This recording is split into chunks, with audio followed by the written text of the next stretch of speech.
शहर के सबसे बड़े अंग्रेजी स्कूल ने सुमन के व्यवहार में काफ़ी बदलाव लाया था। अब वो ज़्यादातर इंग्लिश में बातें करती थी, पेरेंट्स से ब्रांडेड कपड़ों की डिमांड करती थी और कभी कभी अपने पेरेंट्स को भी इंग्लिश सीखने के लिए कहती थी। शुरू में उसके माँ बाप उसे देखकर काफ़ी खुश हुआ करते थे, क्योंकि उनकी बेटी मोहल्ले की सबसे स्मार्ट लड़की जो बन चुकी थी। लेकिन सुमन की स्मार्टनेस बदतमीजी में कब बदल गई, खुद उसे भी पता नहीं चला। अब सुमन की डेली रूटीन में किसी न किसी को नीचा दिखाना भी शामिल था, खासकर अपनी माँ को। प्राइवेट ऑफिस में काम करने के कारण सुमन के पिता उसे थोड़े मॉडर्न लगते थे, लेकिन सारा दिन किचन में काम करने वाली माँ उसे खूंटे में बंधी कोई गाय नजर आती थी।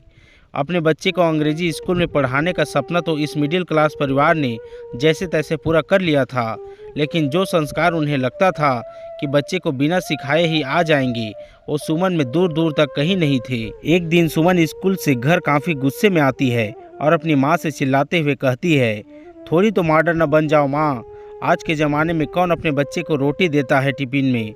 मुझे कल से मेरे दोस्तों की तरह नूडल्स या बर्गर चाहिए। अपनी बेटी की बात सुनकर वीणा के मुंह से आवाज़ नहीं निकलती है, वो बस हाँ में सिर हिला देती है। ये देखकर सुमन पैर पटकते हुए घर से बाहर चली जाती है।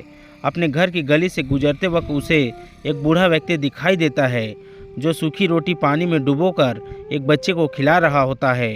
सुमन वहीं रुककर उसे देखने लगती है। बच्चा धीरे धीरे रोटी चबा रहा होता है। इसी बीच एक कुत्ता भी बूढ़े व्यक्ति के पास आ जाता है। बूढ़ा व्यक्ति कुत्ते के सिर पर हाथ फेरता है और फिर उस रोटी के 2 टुकड़े करके आधी रोटी उसे दे देता है। इसे देखकर बच्चा कहता है, बाबा आप क्या खाएंगे? बूढ़ा व्यक्ति बच्चे को गोद में लेकर हंसते हुए कहता है, भगवान का दिया हुआ अगला निवाला। इन सब के बीच सुमन की आंखों से कब आंसू बहने लगे उसे एहसास भी नहीं हुआ। वो भागकर अपने घर गई और वहां से अपने लंच का बचा खाना लेकर आई और बूढ़े व्यक्ति को दे दिया। बूढ़ा व्यक्ति खाने की तरफ देखकर बोला, आप भगवान का रूप है मेरे लिए। सुमन वहां से मुस्कुराते हुए घर की ओर निकल जाती है और घर पहुंचकर अपनी माँ से लिपट जाती है। भारी आवाज़ में वो माँ से कहती है, माँ मुझे माफ़ कर दो, आप दुनिया का सबसे अच्छा खाना बनाती है और आज के बाद मैं आपसे कोई भी बेतुकी डिमांड नहीं करूँगी। मुझे तो भगवान ने पहले ही काफ़ी कुछ दिया है। वीणा उसे माथे पर चूम कर कहती है, आज डिनर में नूडल्स हैं। इसके बाद दोनों एक दूसरे को देखकर हंस पड़ते हैं। दोस्तों, यह छोटी सी कहानी आपको कैसे लगी हमें कमेंट करके ज़रूर बताएं और नए हो तो हमारे चैनल को सब्सक्राइब भी कर दीजिए और भी ऐसे ही बेहतरीन कहानियाँ देखने और सुनने के लिए धन्यवाद।